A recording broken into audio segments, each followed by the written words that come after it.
family. Welcome to the Good News Feed. I'm always in the kitchen, so I'm going to feed you the good news. As a matter of fact, I have some Virginia red sausage links on the stove. They remind me of my grandfather. Every summer, I would go and visit him in upstate New York, but then we would travel to North Carolina, and on the way back home, we would always have to bring back some red sausage. So I'm going to make me a quick red sausage sandwich with some mustard between some regular old bread and just call it a day, because I always tell people I'm a city girl with Southern roots. My DC birth certificate might be a little snatched because I'm really country these days, but that's not why we're here. Today we are here with a beautiful soul who I am so thankful to call my cousin, and I'm thankful that my blood cousin married her, and so that makes us blood, all the way from Charlotte, North Carolina. We have some good information to share with you today, some historical information to share with you today. So let's give it up for Earlene Campbell-Coleman. Hey, cousin! Hey, cousin! You're looking so good. Now, you know, what is the good news in Charlotte, North Carolina in your life? Just what's the good news? Because the good news is that we are here, we are healthy, and our families are healthy. How about that? Amen to that. I like it. Look, you know, I was digging your shirt now. Thank you, ma'am. Through it. Thank you, ma'am. Well, this is actually a dashiki that I made for my mother when I was about 19 years old. That was a few years ago. And so in honor of my mother, I'm into honoring my ancestors, and fortunately I can fit it. So that's what it is. That's my dashiki, my 19-year-old dashiki. Well, I love my it. 19 age 19. Like you're just 20 right now. You're just 20 right now. Hey, come on, because I'm still 16. Yeah, okay. Well, if you're 16, I'm like 26. Okay, let's do it. I can dig it. So there's so much we can talk about, and I'm thankful for the conversations that we have. And let me publicly thank you once again for your donations to my classroom theme, Olympics in Wakanda. Pleasure. Yes. That was such a good year. So guys, when I put on social media that I'm having a theme, you all come to the rescue. And let me tell you, my cousin Earlene sent me bags of fabric. And from that fabric, I was able to make pillows for my students with African fabric. And what's the name of the shop in Charlotte where you got it from? House of Africa. And it was still smelling so good, like the whole year. Yes, the incense, yes. I was like, I don't know if I want to give this one away. And one of those, I was able to get one of my coworkers to make a skirt for a student who was having a tough time with her health. And she made a full skirt for her. So shout out to Miss Lagan who did that. But thank you again for that contribution. Absolutely, my pleasure. So let's get into it. Listen. Are the people ready? I think the people are ready. The people are ready. So we have the GU-272 Descendants that has evolved. For those of us who don't understand what that is, break it down. Okay, so the GU stands for Georgetown University. 272 is the original number of souls, ancestors, who were sold by the Georgetown Jesuits to planters in Louisiana in order to save Georgetown University. Since that time, the 272 number has evolved, we'll say, to a larger number. But in order to acknowledge and identify ourselves, we often still refer to ourselves as GU-272. That's a lot of people. Yes, ma'am. And included in that number was my 3 times great-grandfather, Frank Campbell, and his parents and siblings, and many other families, amounting to 272 who were sold down the river to save Georgetown University in June of 1838.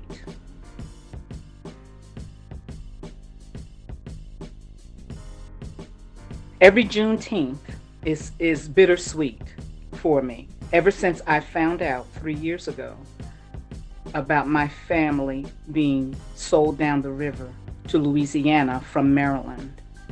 That is because June 19th, 1838 is the exact date that they were put on that ship and sold down the river.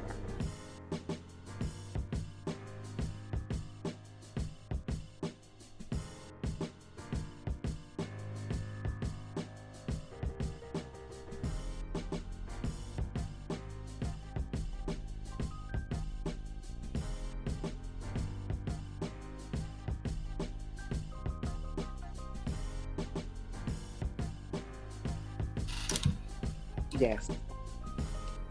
I'm silent because there are so many things that we don't know. Absolutely.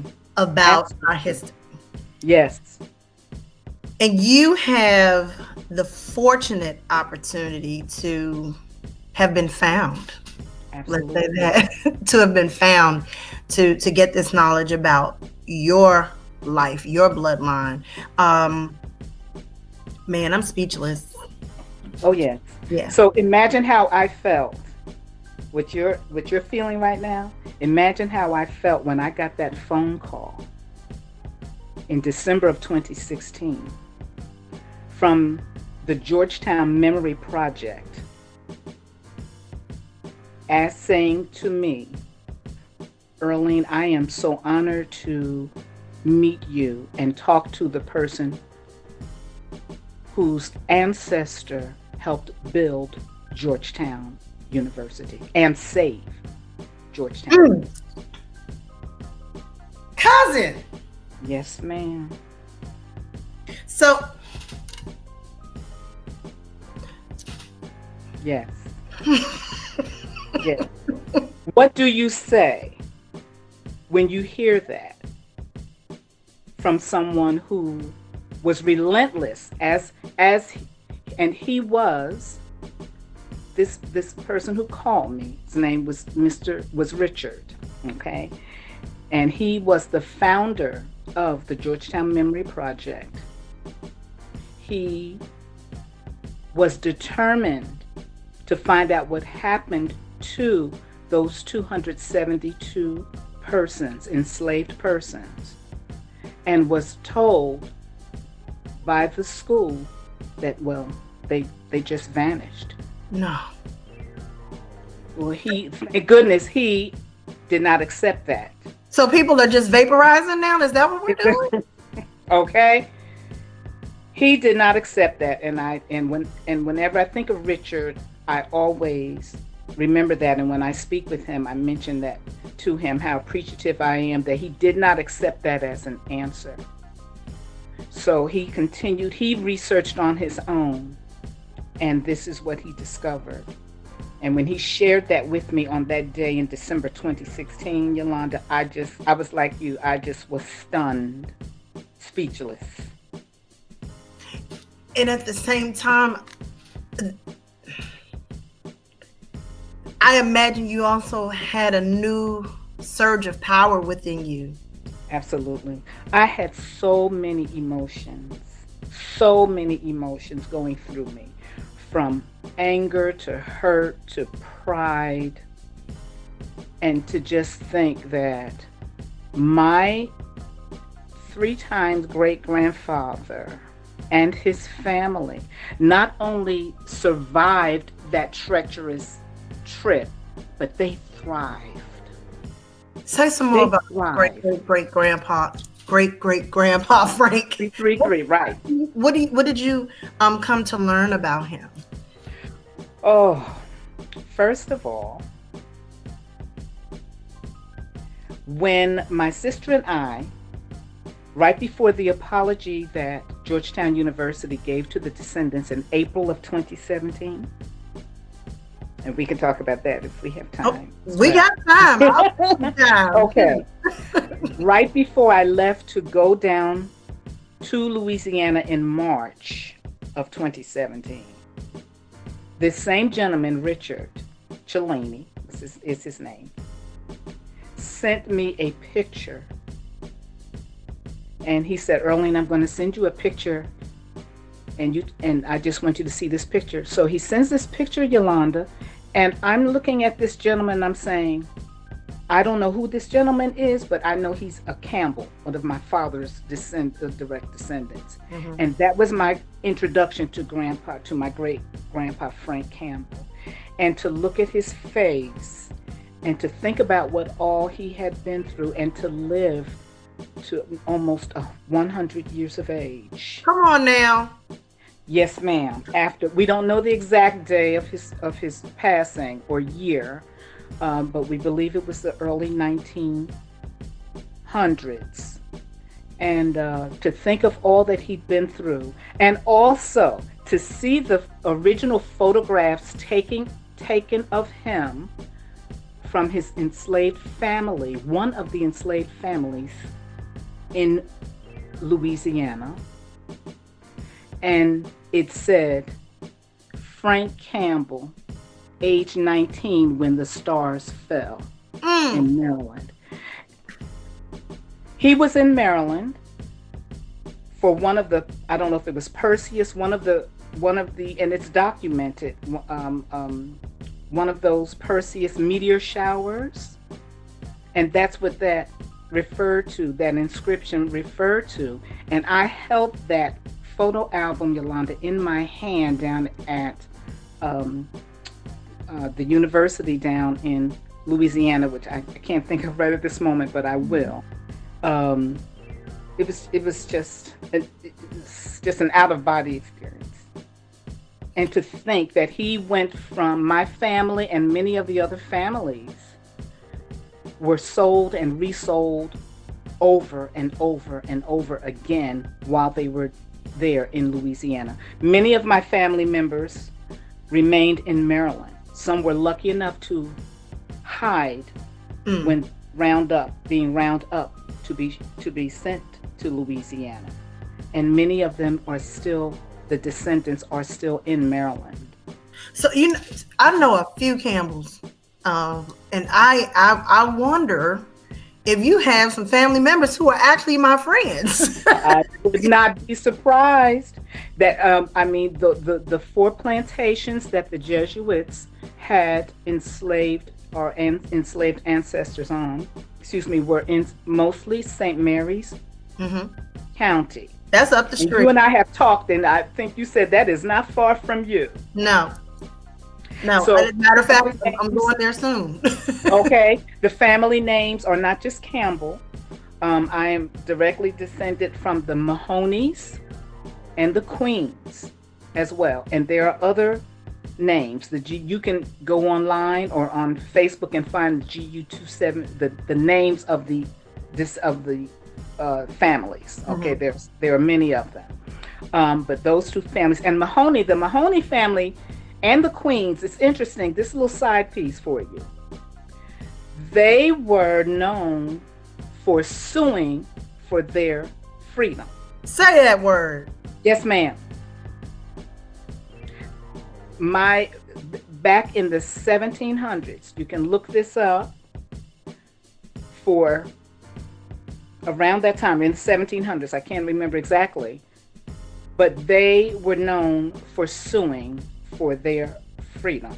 And actually, we feel like our Queen Mother, the initial descendant to us, was actually a free woman when she was brought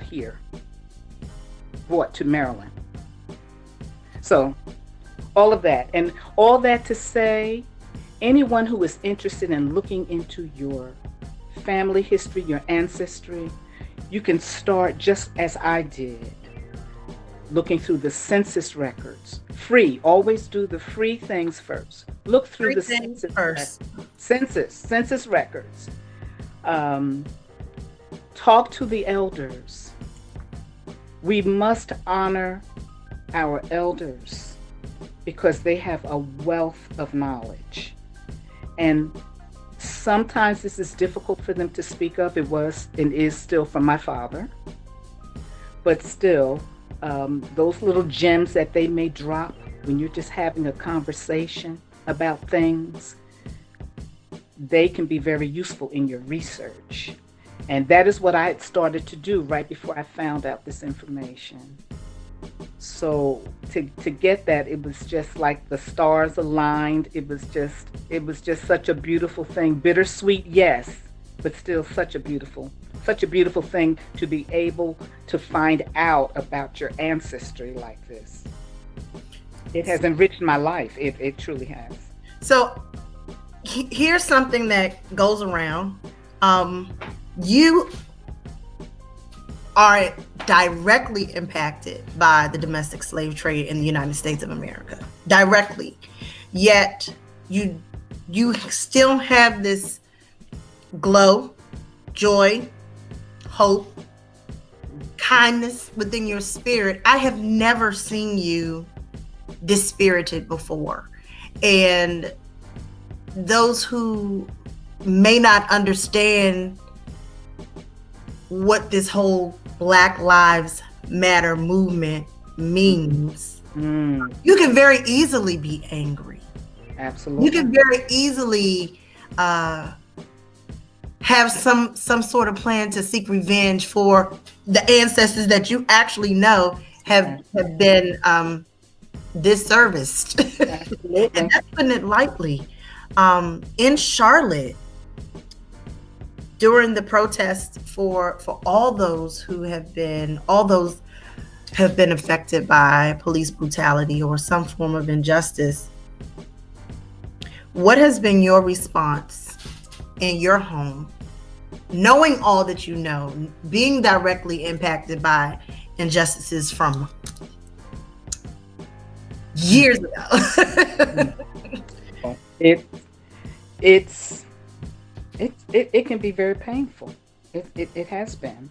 And being a child who grew up in the 60s and having lived in a city that experienced a riot, Newark, New Jersey, in 1967, and being around and growing up with so many what we call woke folks today, but back then they were just knowledgeable, dropping knowledge, okay? And Mahmoud Baraka and the Honorable Elijah Muhammad, and just so many strong strong community support, and so many movements, and being in close proximity to New York and all of the movements there. To see this now, 50, 60 years later, to see what's going on, I would be lying if I didn't say it hurts.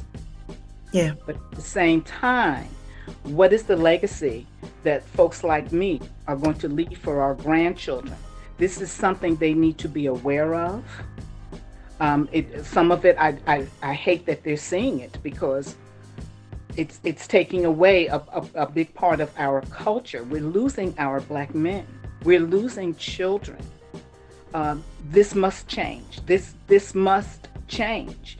We thought we did something about it back in the 60s, but here we are now, these years later, and it's come back up. It's very painful, and it must stop. It must be stopped, whatever it takes, through, as Brother Malcolm said, by any means necessary. Hate to be, it's just, of course, talking is fine. Communication is fine. What happens when that breaks down? We have to make some real demands. We really have to. Without question marks. That's what they say. Without question marks, but with period. I saw that in a meme somewhere. We're not asking.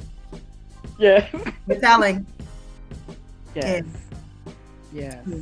So you all have, Charlotte, North Carolina has taken the visual step and painted Black Lives Matter on the street. What street is it, first of all? Okay, it is one of our main streets uptown, South Tryon Street. And it was such a beautiful, uplifting thing to see. And as I said, it was beautiful to see. Unfortunately, you have some in the community who don't appreciate it as others of us do, and someone tried to destroy it. But fortunately, not only was it corrected quickly, but more was added to it as a result of that. Well, all right now. Yes, yes. So that's good news. Yes, that's good news. I can't wait to get up there to see it. Being semi-retired now, I'm not up there like I used to be when I was a full-time working person. But when things calm down and I'm no longer socially distancing, I do want to walk right through there. It is also near, I think it is also near our Martin Luther King Boulevard. Nice. So that's just, I just love that. So I can't wait to see it up close and personal. Well, that is good news. Text me a picture. Text me a picture. You know I would have. And it's not far, if I'm not mistaken, it's not far from our Queen Charlotte statue. Nice. Well, I like it. Yes. Yes, tea with the queen. Tea with the queen. That's some good tea. That's some hence the Queen City. It is the Queen City, and I'm glad you're there. Listen, shout out to all my Charlotte, North Carolina family, Carmelita Stevens, and my lovely nieces and nephews, and my brother-in-law. Like, shout out to Charlotte. That was a good time being my family, and then my extended family. All my family live like 2 lights away. Wow, isn't that amazing? That was amazing. That was amazing to be able to see everybody in one swoop with the separation. That was special. That was special. That was special. So, like, at the end of each segment, I always like to sum up of what the guests have said, and I think this is fair to note, and then I'll let you share some last words. So first things first, use your free resources to find out about your ancestry, starting with census records, and most importantly, talk to your elders, because they have a wealth of information, and honor them, so that I'm going to throw this in there so they can be the griots and pass that message, or the messages down to you, and let that history continue to be passed down so that we are not forgotten. I love the fact that someone was looking for you to be able to reel you in so that you can even find out more about yourself. Yes. That's important. So any last words, any resources? Let's tell the people. Absolutely. Well, yes, a couple of resources. I'd say, besides the census records, American Ancestors, you can find them online. I don't have the exact website for them. Also on Facebook, there is a group that I am a part of now, which I'm really loving. It is called the Descendants of Enslaved Jesuit Ancestors. And the group is run by another cousin, Louisiana cousin, Karen Harper Royal. So if someone just looks her up, she's a wealth of information. We talk about things about genealogy and any questions that someone may have about their own ancestry. But this has, as I said, this has enriched my life, and I'm just so grateful to have the knowledge and I feel humbled to have this information, to know where I came from. So I claim Maryland and Louisiana. I claim both states. I have family in both states, and I'm trying to get up there to visit some of the area near you, cuz. Look, when the air is clear, we can go back outside. Absolutely. When we can stop social distancing, because I am still doing that. Very good. And look, you still a Jersey girl at heart. I am. New Jersey. I'm a New Jersey girl at heart. Grew up there 40 years. That's right. But North Khaki, it's all right. But yeah. Yeah, The New yeah. Jersey song. Mm-hmm. If you weren't there, you wouldn't have been able to meet cousin Anthony, and then That's exactly right. Even my though we life would live have been just empty without you in it. okay, I feel the same way. So everything happens for a reason. Yes, you know you're my boo. Yeah, you know what I say. I love you more. Oh, we love you. We love you. We love you so much up here. I thank you for coming on the show. Thank You're you. worth your weight in gold, Oh, truly. thanks. Or, as I like to say, you're worth your weight in vibranium. Mm. Ah, Wakanda forever. My Wakanda sister. forever. Yes. I'm so thankful for you. I love you. Poor girl, you know it. Thanks Thank again. you. So we're Thank gonna post those items in the credits so you can take a look and study your own life. Talk to your elders. If you're fortunate enough to have a grandparent Absolutely. or a great grandparent around, just get them to talk. Bring them some food That's and whatever it is that they like to get them to spill the tea. Yes. That'll do it for us on this segment of the Good News Feed. I'm always in my kitchen. I'm about to tear these sausages up. I'm always in my kitchen, so I'm going to feed you the good news. Thank you again, Cousin Earlene. Love you, girl. You're welcome.